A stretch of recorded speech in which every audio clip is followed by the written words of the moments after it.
Hello, and welcome. Welcome once again to the Secrets of the High Demand Coach podcast, where I am joined by yet another high demand coach. It is the one and only Erin Harrington, who helps busy, overwhelmed high achievers find wholeness by aligning their work with their well-being, enabling a life of success, ease, and fulfillment. Erin's journey began with balancing life goals amidst significant challenges. 2 decades ago, she managed burnout in a demanding startup sales leadership role. And later, when faced with neuromuscular disabilities, she learned that aligning with her values, doing more things that she loved, and actively managing her nervous system transformed her life. She regained her mobility, improved her mood, and strengthened her relationship, and now helps others do the same. Well, Erin, I'm so excited to have you on the show. I told you as we were just before we hit record here that I found myself smiling several times just as I was getting ready for the episode, and I want to jump into a topic with you that I think is really important, and one we've not really explored on the show so far. So, founders, in my experience, as one and working with many of them at this point, oftentimes it feels like on a minute-by-minute basis, we're struggling with shiny object syndrome, right? And now it can be anything from, new product ideas, social media posts, or even yesterday's laundry, right? That's still in the dryer. It just seems like it can be absolutely anything. Why is this such a big deal for founders? Why is it that we almost so universally struggle with shiny object syndrome? Well, it goes back to most founders and high achievers that I work with. They're relentlessly interested in high performance and high achievement throughout their entire life, which means they want to succeed at every single thing that they do. And it's hard for them to sort of turn off the idea of like a loose end or imperfection. And so what I've experienced with my own battling with burnout and healing and all of those things, as well as all the clients that I work with, if you manage those shiny objects, you're directly getting your brain into that relaxation response, which is also known as the executive response. So at a really high level, what I'll just share with you is that, all of us we have our central nervous system and we have our autonomic nervous system. What you should know at a really high level, if you don't already, is that in the autonomic nervous system, that manages all the automatic sort of processes of life. So that's breathing, that's your heart rate, that's your respiration, oxygenation, your brain function, all sorts of things like this. And so within that automatic system, there's your sympathetic state, which is known as your fight or flight state, and there's the parasympathetic state, which is your executive state. That's where all the magic happens, the executive state. And so shiny objects you can basically just think of them as major stressors, really, at a high level, because they distract you from what you're doing. Right? Number one. So it's a major distraction. And you get really excited, right? You get really pumped up with this. You're in the middle of doing something that has a deadline, say tomorrow or whatever. And then all of a sudden you have this shiny object idea. You're like, oh, I can build X, Y, and Z. Or if I only did this with my team, these types of results would happen. Or if I put a social post out there right now, in this instant, and create a 60-second video reel, I'm going to get X, Y, and Z results. The risk to basically dropping everything that you're doing at any given point in time and going over to that shiny object is actually quite devastating for your nervous system. Wow. And so what it does is it decreases your ability to make better decisions. It decreases your effectiveness at leadership. It decreases your communication skills, all the things that you need to be successful. And it's taking away from your focus of what you're doing on that specific day. Yeah. So what I've learned from my work is that, in fact, inside the daily pages of my book right here, there's a prompt there's 10 prompts that are specifically designed to help you, stay more effective each and every day. And one of the prompts is the dump zone. And my clients love the dump zone because when they're sitting there doing their work and all of a sudden they have these big flashy ideas, they know to just drop it right into that little box and they're not going to lose it. Because that's the biggest concern, I think, is for high achievers, is that you have these flashy ideas or these shiny objects and you don't want to lose it, but you also don't want to lose your effectiveness. So does that... It's just so good. There's so many things. One, I love the name, the dump zone. That's awesome. And two, the really cool thing about this is so many of the kind of concepts we bump into, and many of the ones that we explore in this show, they take some time to wrap your mind around, right? They take some time to implement and really do well. What I love about this is just the simplicity of it, because what if, I couldn't agree more. I think the challenge here is it's almost like a FOMO thing, right? If I don't go and pursue this thing right now, I'm going to lose it forever. Yeah, I mean, how many times have you or I had this happen where it's like we're in a conversation, someone's like, say that again. It's like, I can't even say it again, let alone think it again. It's like, it's gone. And did we record this? What's going on? And so I love the practicality of just having that where you can write it down. It's so important. And it actually brings me to my next question, which is, what's fear doing in kind of this calculation, right? You kind of mentioned it a little bit, but what role is fear playing in that decision-making and maybe even our broader decision-making as founders?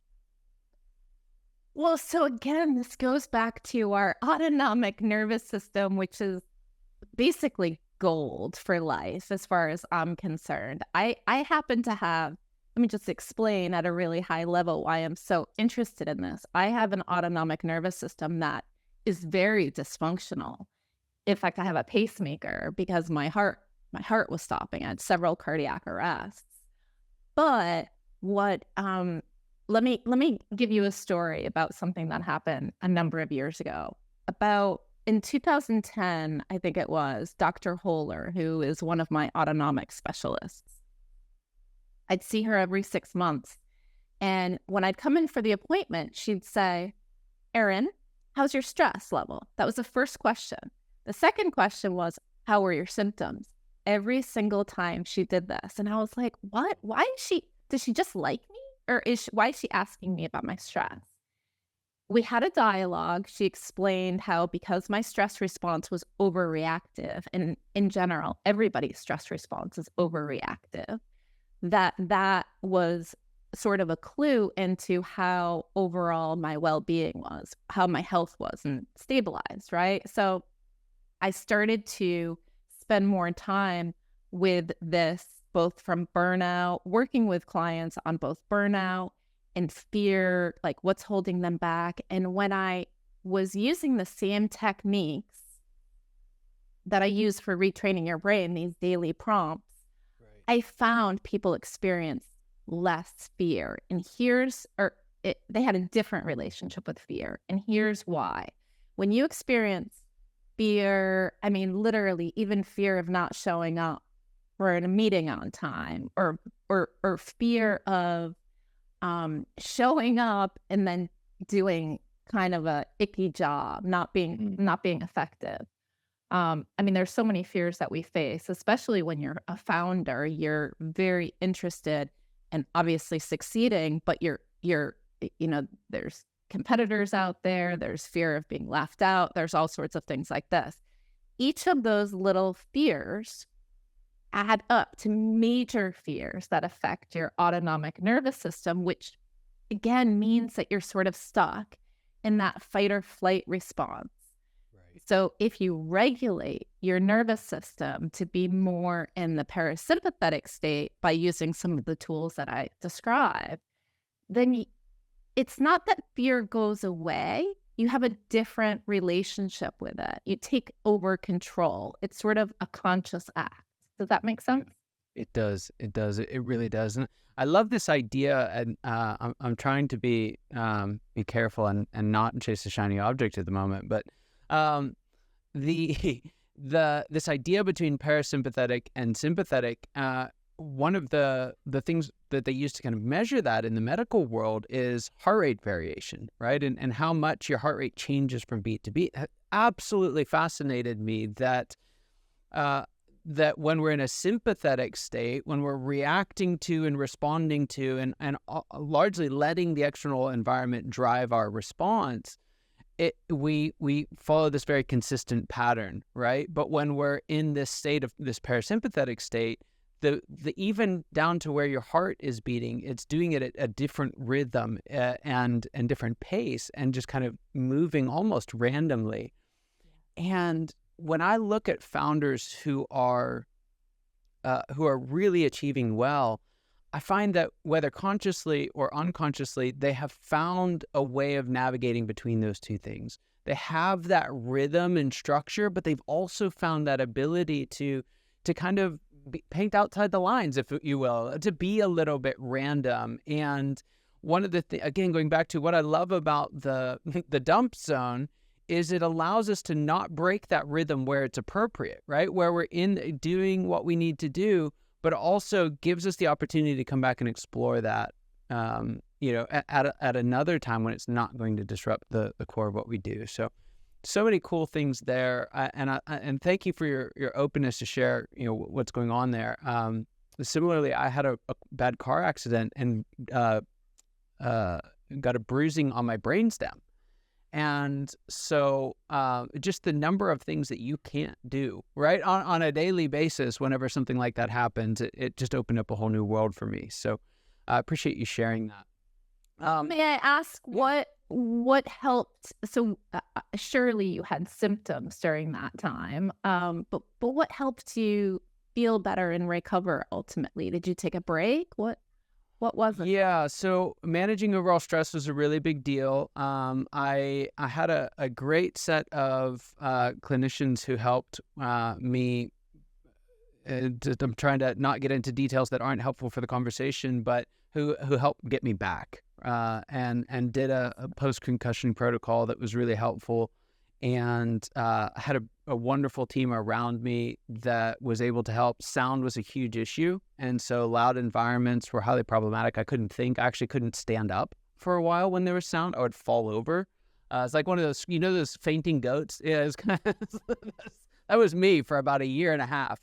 And so those were things that were really helpful for me, were getting the right balance of kind of work and stress. Interestingly, you won't have known this, but just recently recorded the previous episode where we talked about recovery and adaptation, and a lot of these, it's fascinating how they're all weaving together, but learning to walk, right? And not just be at 0 or 100, but learning to find that space in between where my parasympathetic nervous system could do what it needed to do to keep me healthy and thriving. Wow. I relate to that in so many ways. Thank you for sharing. The basic things like learning to walk or think properly. I get that. It's so complex, and we take it so for granted. And for those who still have the opportunity to take it for granted, that's a blessing in and of itself. You'd never wish it on anyone. So it's just fascinating how all of this comes together, how it all plays a role.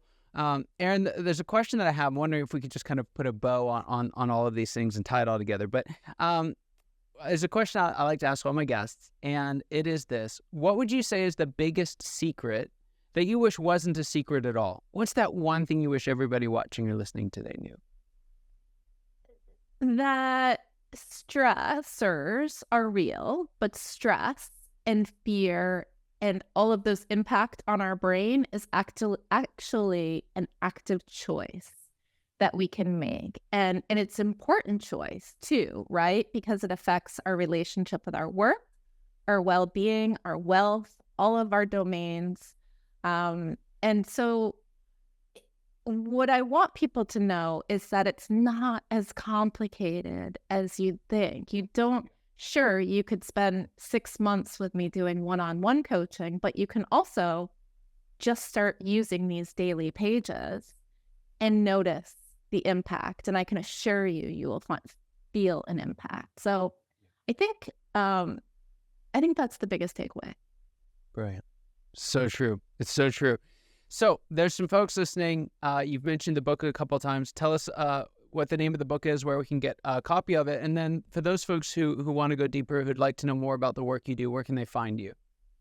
So the book is available on Amazon. It's called The Whole Life Planner. There's a hardcover version and a soft cover version. It's a 90-day system. It's front loaded with worksheets, maybe about 20 or 25. And then there's 90 daily pages to keep you on track. So you can find that on Amazon. You can also find that on my website at soulvalues.com. And, the takeaway that the freebie I'd like to leave for your audience is, are my daily pages. And you can just download that system at www.soulvalues.com/daily pages. And you'll see, I don't overwhelm my readers with exceptionally long messages, because I know that is a stressor, and I don't want to, drive people to that. So, just reach out to Erin at soulvalues.com if you have any specific questions or even feedback on this episode. I'd love to hear from you. I love it. Check it out. Head on over to soulvalues.com. You can get a copy of the daily pages, like she said, at soulvalues.com/daily pages. Wonderful website, wonderful resources. Erin, thanks so much for putting the website and that resource available, but for also being here on the show today. It was just a privilege having you. Really appreciate you taking the time to spend with us here today. And for those of you watching and listening, your time and attention mean the world to us. I hope you got as much out of this conversation as I know I did. And I cannot wait to see you next time. Take care.